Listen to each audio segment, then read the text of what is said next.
The Sorella Splat Brella is one of, if not the most hyped kit in Splatoon 3's history. When people found out about it with Inkjet and Auto, the whole competitive scene was in awe at what they just discovered. For the first time in a year, a Brella might actually be good. People began rapidly theorizing about what place the Brella would take in the meta, if this could see the return of the Brellas, and what kits would work well. But would the Sorella live up to this hype? Let's find out. To find out, we first need to ask four main questions. What is the Sorella Brella? What makes a good Brella? Why was it hyped? And is it really good? 1. What is the Sorella Brella? The Sorella Brella is a unique variant on the Splat Brella with Autobomb and Inkjet and shares all other properties with the Splat Brella.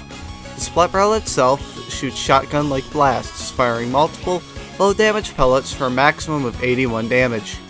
After firing, a Brella shield pops out with high HP, though it isn't invincible. After holding it out for long enough, the Brella will eventually pop off and fly away, leaving the user more vulnerable, but painting a line of ink with extra protection, like a more powerful curling bomb. The Brella shield fundamentally makes the Splat Brella very good at dealing with some weapons and worse with others. It is able to very effectively counter shooters, so they don't have the mobility to move around the Brella and can't shoot around it. However, blasters are very effective at countering it due to being able to shoot around the shield. The Brella has other important flaws as well. Notably, it is a poor painter with a similar trail to that of Slosher.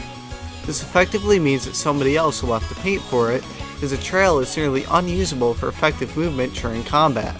Secondly, when without its namesake Brella, due to popping off or having it broken, it is extremely vulnerable, and effectively removed from the game until it recharges, as pretty much any engagement would go very poorly for it. This creates a power dynamic where the Brella is really good against shooters, but weaker against sloshers and blasters, and has to rely on its team for paint to be able to skirmish. And without its shield to protect it, the Splat Brella has to fall back and is effectively taken out of the game for a few seconds while waiting for the shield to recharge, giving the Brella high downtime where it can't help its teammates, which is only exacerbated by the high ink consumption. 2. What makes a good Brella? However, despite the power to counter the second best class in the game, the Splat Brella still sees itself underused.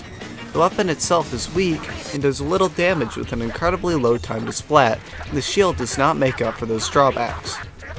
The whole purpose of the Splat Brella is to stall and counter shooters, and if it isn't able to counter shooters, there's simply little reason to pick it.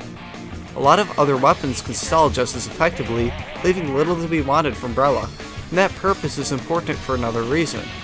Brellas are always picked for the Brella. The Splat Brella will never be a good special or bomb spammer, will never have good paint, and will never have long range. The reason you pick a Brella is for the Brella. Therefore, any Splat Brella's kit needs to enhance the main weapon, because it will never be a special spammer and has high ink consumption. What it wants is a low ink using bomb, and a special that helps enhance the playstyle of the main weapon instead of offering something detracting from it. Furthermore, the Splat Brella's main is in a very poor state in the meta. For the Splat Brella to be strong, it needs to be able to reliably take down shooters. Imagine, if you will, a 1v1 arena with two equally skilled players. On one, Brella, and on the other, a splatter shot.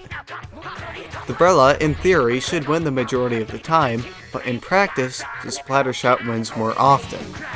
So a good Brella kit should have a main weapon able to counter against any shooter in a 1v1 situation, and a kit designed to work with the Brella, not against it, with subs and specials able to help the main weapon directly.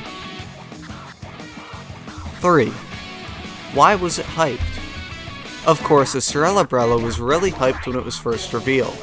When the trailer of Drizzle Season 2023 released, people began scouring the footage for signs of kits, and the Sorella Brella was spotted with Inkjet.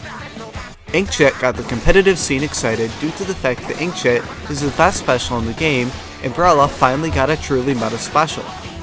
Furthermore, Inkjet synergizes well with Brella, and it can deploy its shield to protect its recall.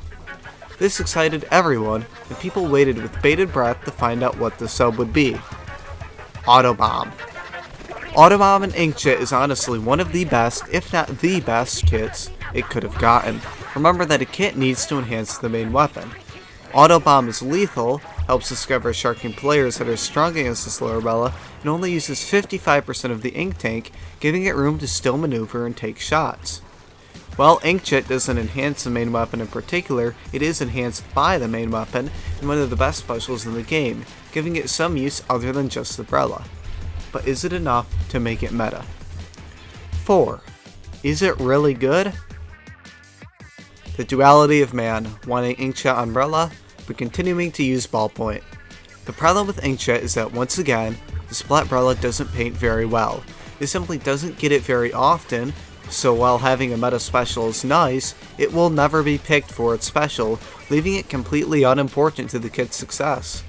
Essentially, it is fighting other kits in the meta with only its main and sub alone, meaning anyone picking Brella for Inkjet just goes for Ballpoint instead.